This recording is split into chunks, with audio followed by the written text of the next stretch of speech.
"Sir, no one should eat alone on Christmas." The voice came from his left, warm and a little tired, cutting through the hum of the old Boston diner. Ethan Reed looked up from his untouched plate of turkey and mashed potatoes. The waitress standing there was black, maybe mid-30s, with tired eyes and a name tag that read Janelle in red ink that had started to fade.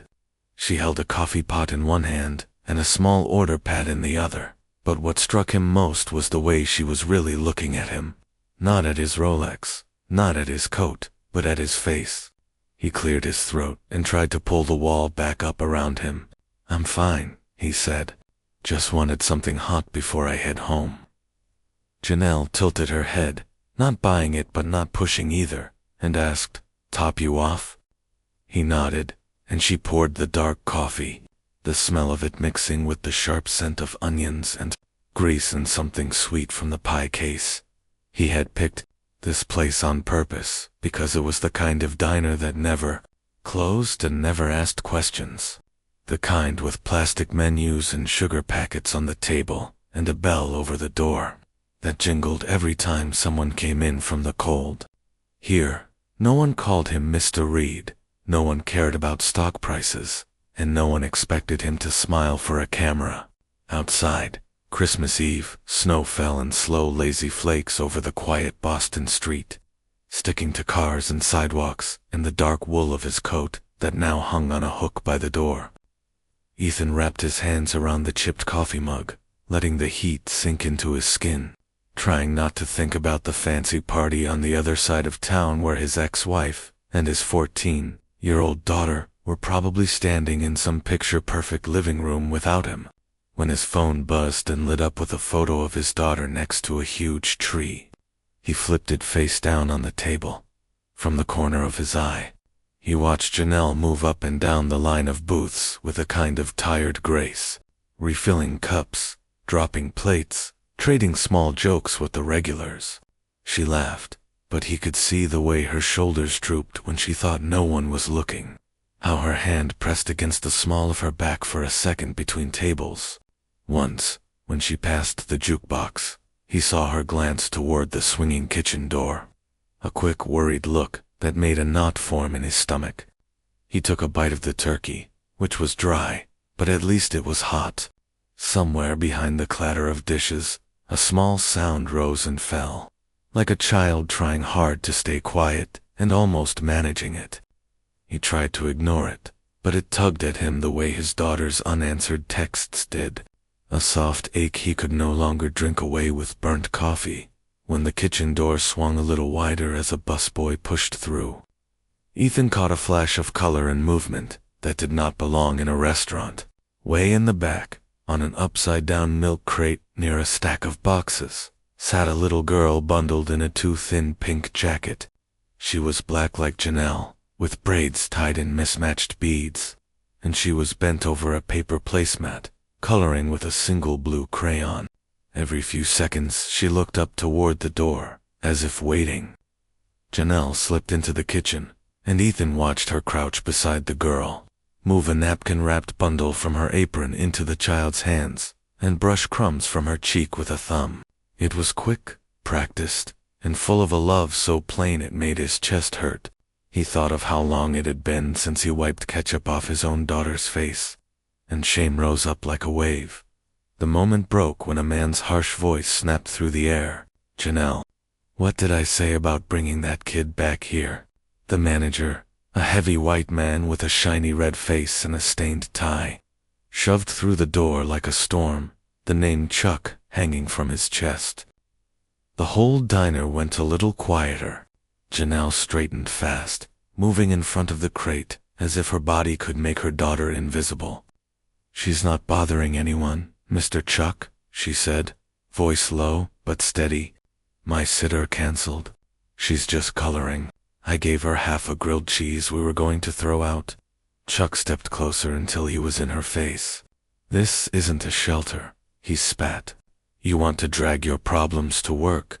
That's on you, but you don't feed kids with customer leftovers. Health code, liability, all that. You want to get us shut down?" Janelle's hand tightened on her apron. She hasn't eaten since lunch, she whispered. It was going in the trash. I'm not stealing. Chuck rolled his eyes and moved toward the back like he was going to drag the little girl out himself. Instinct hit Ethan before thought did. He stood up so fast his chair scraped across the floor. Hey, he called, his voice echoing sharper than he meant. You should stop right there. A few heads turned. Chuck turned too, ready with a comeback, but paused when he saw the way Ethan was looking at him. The years of boardrooms and negotiations slid into place. His voice dropped low and calm. You lay a hand on that child, and your problem won't be health code. It'll be me. For a second, Ethan saw something flicker in the man's eyes, some quick math of risk and reward. And who are you supposed to be? Chuck asked, trying to laugh it off, but his bravado had a crack in it now. Ethan stepped closer, slipping a sleek black card from his wallet, the one he used when he wanted people to understand he was not a man to push. Ethan Reed, he said simply. Chuck's eyes dropped to the card. Even in this part of town, the name meant something. Tech magazines, billboards, charity galas, the man who had built half the new condos in the city. Chuck's mouth opened and then closed like a fish. Mr. Reed, I didn't realize, he stammered. Ethan didn't let up. What you didn't realize, he said, is that your waitress has been running this whole place while you yell and do nothing. She's a mother trying to feed her kid on Christmas Eve. You should be saying thank you, not threatening her. The other customers were pretending not to stare, but their ears were tuned like radios. Janelle's daughter peeked around her leg, big eyes tracking every movement. Janelle looked like she wanted to sink into the floor and stand up taller at the same time. Chuck swallowed hard. It's just policy, he muttered, backing off a step. Liability. We can't have kids back there. Ethan nodded once. Then maybe you should give her a break so she can walk her daughter home, he said. Put her paycheck in full in her hand first. If you don't, I'll buy this place by New Year's and fire you before the first pot of coffee. The words felt wild in his mouth, but they also felt right. Chuck's face went through 3 shades of red, then settled on pale. Fine, he snapped. Clock out and go. But don't expect many more shifts if you're gonna pull this stunt. Janelle flinched like she'd been hit, but she didn't argue. She bent to help her little girl into a worn backpack, every movement slower now, like she was trying to hide how much that threat cost her. Ethan's hands tightened into fists. Actually, he said, his tone suddenly light, I was just thinking how nice the service was tonight. I'll be calling the owner to say so, and I tip heavy when someone treats me like a human, not a wallet. So if you want to keep cash flow on a night like this, maybe don't cut your best worker loose. He pulled out a wad of bills and laid them on the counter, more than any meal in this place had ever cost. Chuck's eyes flicked from the money, to Ethan, to Janelle. Survival 1. Take your break, he muttered. 15 minutes. That's it? Then he stumped back, toward the office. The door banging shut behind him. Out in the small parking lot, a few minutes later, the air bit at Ethan's cheeks. Snowflakes landed on Janelle's braids and melted into shining drops. Her daughter huddled close to her side, holding the blue crayon like it was a treasure. You didn't have to do that, Janelle said, her voice a mix of gratitude and anger. Now he's gonna be looking for any reason to cut my hours. Ethan shoved his hands into his coat pockets to keep from reaching out. You're welcome, he said quietly, and I know. I'm sorry, I just couldn't sit there and watch him talk about your child like that. She studied him for a long second, like she was trying to decide if he was trouble. Janelle, he said, nodding toward the name tag she had clipped back on out of habit, right? She gave a tired half smile. Yeah, this is Amaya. Say hello, baby. The little girl lifted her hand in a shy wave. Hi, she whispered. Hi, Amaya, Ethan said, his voice softer than he'd heard it in years. The street was almost empty. Just a few cars gliding by, tires hissing on the slush. A small 24-hour pancake place glowed 2 blocks down, its neon sign casting red and blue on the snow. Ethan pointed with his chin. "Can I buy you both real dinner?" he asked. "Somewhere your boss can't yell at you. It feels wrong to let you go home on Christmas Eve with half a sandwich in your stomach." Janelle's first reaction was to shake her head. "I don't go places with strange men, even if they throw money around," she said. Then she glanced at Amaya, whose eyes had locked on the bright pancake sign like it was a new star. Her shoulders sagged. "But I also don't say no to my kid eating warm food at a real table," she added. "We'll sit where everyone can see. You understand?" Ethan nodded at once. "Of course," he said. "You pick the booth. I'll pick up the check." Inside the pancake place, the air smelled like syrup and butter, and a fake Christmas tree blinked in the corner. They slid into a booth by the window. Amaya pressed her nose to the glass for a second, then turned back to the menu with all the focus in the world. "Can I get chocolate chip pancakes, Mommy?" she asked. "Just this once." Janelle laughed softly. "It's Christmas, baby. Live a little." Then she caught herself and glanced across at Ethan. "You too," she added. "Order something messy. You look like you haven't had real food in a while, even if your coat says different." Ethan smiled, surprised by how easy it felt.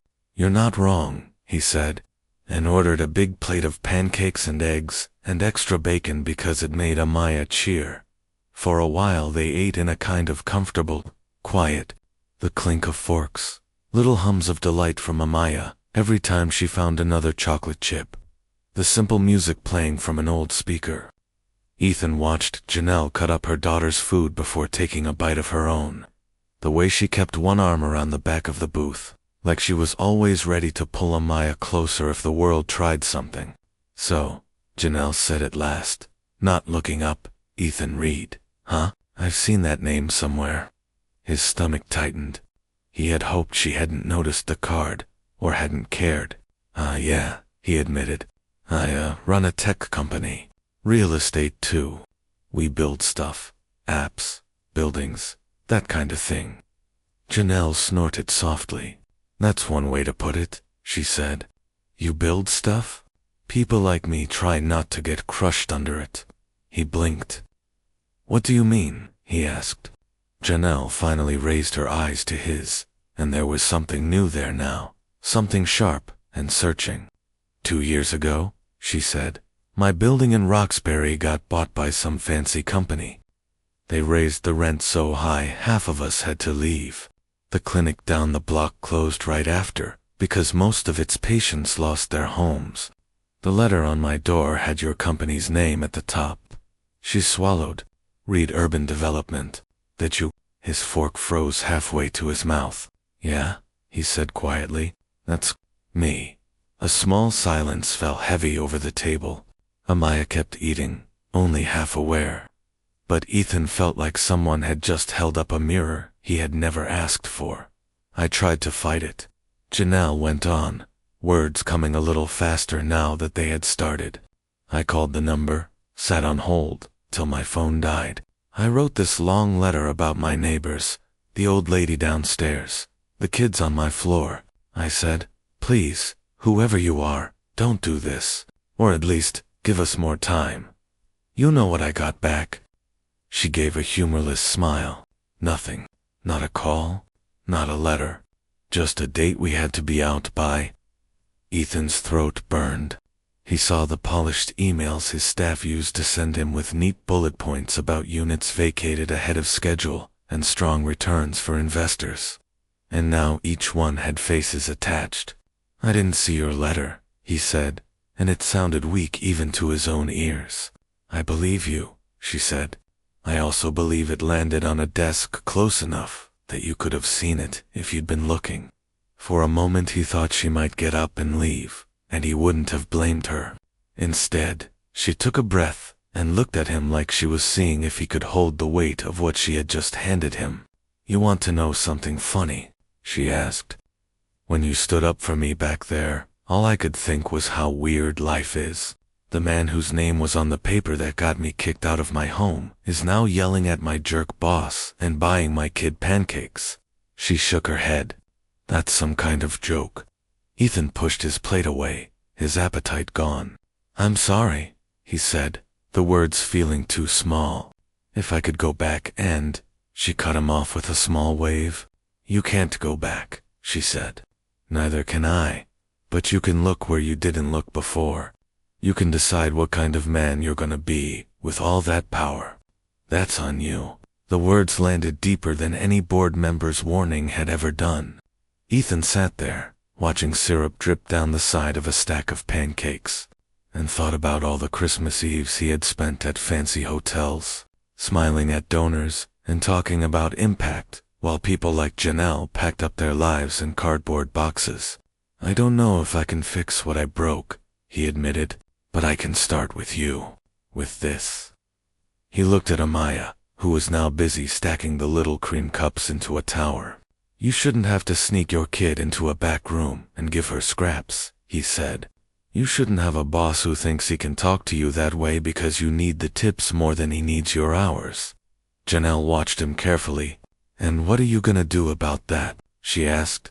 I don't know yet, he said, and for the first time, those words didn't feel like failure. They felt like a door opening. But tomorrow, I'm not going to my usual Christmas brunch. I'm going to my office. I'm going to find every letter I never read, and every line in every contract that treats people like numbers. And I'm going to change what I can. He met her eyes. And I'd like to pay you to tell me what I'm missing. She blinked. Pay me. He nodded. You see what I don't. You live what my spreadsheets never show. Come in next week. Tell me what it feels like when a company like mine comes to town. You don't owe me that, but if you say yes, I'll listen. Janelle leaned back, surprised. You want to learn from a waitress? She asked. I want to learn from a mother who sees more in one shift than I see in a quarter's worth of reports, he said. Janelle sat with that for a long moment, her fingers tracing a circle in a ring of spilled syrup. I'll think about it, she said at last. I don't trust rich men easy, even the ones who tip well. Ethan gave a small, honest smile. Good, he said. You shouldn't. When they left the pancake place, the snow had eased into a gentle dust. Ethan walked them to the worn brick building where Janelle and Amaya lived, climbing the creaky stairs to the second floor. The hallway smelled like boiled cabbage and old paint. At the door, Janelle shifted Amaya on her hip and turned to him. Thank you, she said, and this time there was no fight in it, just simple truth. For dinner, for standing up back there, for listening at least a little. He nodded. Thank you, he said back, for telling me what I needed to hear. That night, back in his glass and steel condo high above the city, Ethan couldn't make himself turn on the big flat screen or the soft jazz he usually played to drown out the silence. He walked from room to room, past the huge tree his housekeeper had decorated, past the long table set for a dinner party he had canceled with one terse email, and everything felt wrong-sized. Too large, too quiet, too empty. On the kitchen counter sat a framed photo of his daughter at age 8, holding a science fair ribbon. He picked it up, then set it down and opened his laptop instead. His inbox held hundreds of messages, but he searched for one word: complaint. The list that popped up made his chest tighten. He clicked the oldest, and read a paragraph about a family in Dorchester whose rent had doubled. Another from a small business owner in Roxbury, whose lease hadn't been renewed. One from 2 years ago, from someone named Janelle Carter. Subject line: Please don't forget the people in these buildings. His throat closed as he read the lines he had never seen. Lines that had been filtered by assistants and interns who had forwarded them to legal, and not to him. We are not just numbers, the email said. There are kids here. There are elders. Please give us more time. At the bottom, her email address still worked, still carried the same name he had just walked up 3 flights of stairs with. He closed his eyes, then picked up his phone. His fingers hovered, then moved. First, he texted his ex-wife. "Can I call Lana tomorrow? I want to start fixing what I broke." Then he wrote to his assistant. "Emergency meeting with leadership on the 26th. Bring housing reports." And finally, almost without thinking, he typed to Janelle, "I found your old email tonight. I'm sorry I didn't see it then. If you still want to talk, I meant what I said." The days that followed moved fast. On December 26th, while most of the city slept off big dinners and new toys, Ethan walked into his company's boardroom in jeans and a sweater instead of a suit. The team looked up, surprised to see him on a day he usually took off. He plugged in his laptop and pulled up a map of Boston, full of little red dots. "These," he said, pointing, "are places where we bought buildings and made money. These are also the places where people wrote us letters about their lives, and we never answered." His head of development shifted in his chair. "With respect, Ethan, we followed every law," he began. Ethan held up a hand. "I know," he said, "but legal doesn't mean right. From now on, if we buy a building, we sit with the people inside it first. We give notice that's real, not just what's required. We set aside money to help them move or stay. We don't just talk about community in our brochures. We act like it." Some faces were blank. Some were doubtful. A few, to his surprise, looked relieved. When someone asked where all this was coming from, he answered honestly. "From a waitress who had to feed her kid in a back kitchen on Christmas Eve," he said. "From a letter she wrote that I should have read. After the meeting, in a smaller conference room with a view of the harbor." He waited with 2 mugs of coffee and a stack of printouts. At 10 on the dot, the door opened and Janelle stepped in, wearing her best jeans and a clean sweater. Her shoulders rolled back, like she might bolt if someone said the wrong thing. "This is fancy," she muttered, taking in the glass walls and the smooth table. "Don't worry," Ethan said with a small smile. "The table's just wood. The people are the same mess you see in the diner." He slid one of the coffees toward her. "Thank you for coming," he said. "You didn't have to." Janelle sat, fingers laced together on the table. "I almost didn't," she admitted. "But then I thought, if I get a chance to tell the truth to the man who signs all the papers, maybe I should take it." For the next hour, she did just that. She told him about the night she came home to a paper taped to her door, about the neighbor who never found another place that would take her with 3 kids and bad credit, about the older man down the hall who had to move out of state to live with family he barely knew. She talked about bus routes and school districts, about how one small rent increase could send a mother into 3 jobs and still not be enough. Ethan listened, really listened, asking questions when he didn't understand, and writing down words like grace period and on-site daycare, and stop treating people like they're the problem. When she was done, he turned the notepad toward her. "Will you help me build this better?" he asked. "Not as a favor, as a paid advisor. You can say no. You can walk out of here and never talk to me again. But if you say yes, I'll put your name on every policy change we make." Janelle stared at the paper, then at him. "You want to put my name in your fancy documents?" she asked. "The name of a woman who had to sneak her kid into a grease pit kitchen." Ethan nodded. "Because you saw what I didn't," he said. "Because the first person who tells you the truth about your power should not be the last." Slowly, Janelle smiled. It wasn't wide, but it was real. "All right," she said, "I'll help. But I'm not going to tell you what you want to hear. I'm going to tell you what you need to hear." Ethan exhaled a breath he hadn't noticed he was holding. "Good," he said. "That's exactly what I'm paying for." By the time New Year's Eve came around, the headlines were not about Ethan's company. They were about a cold snap across the Northeast and a big game coming up. The changes they had started hadn't made news yet, and that was fine with him. The real proof was quieter. It was in the 3 letters he received from tenants who had been given extra months to move. in the call from a shelter director, thanking him for a sudden donation with no strings, in the way his own staff started bringing different questions to the table. At home, the changes were louder. His daughter Lana sat at his kitchen island one night, earbuds out for once, listening as he told her about Janelle and Amaya. "So you just met them in a diner?" she asked, raising one eyebrow. "On Christmas Eve." He nodded. "I was eating alone," he said, "and your mom was right. I'd been choosing work over people for too long." Lana stirred her hot chocolate.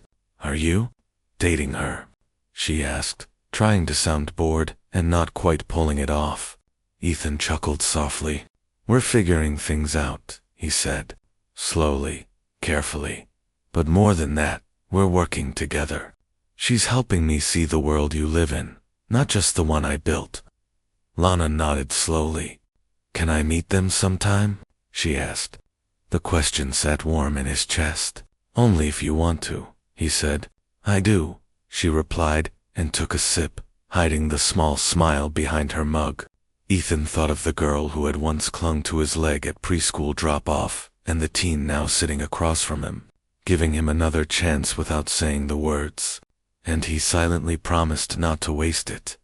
A year later, on another Christmas Eve, the old diner on the corner didn't look quite the same. The booths were the same, the pie case still hummed, the bell over the door still jingled, but there was a new sign above the window: Community-Owned Co-op.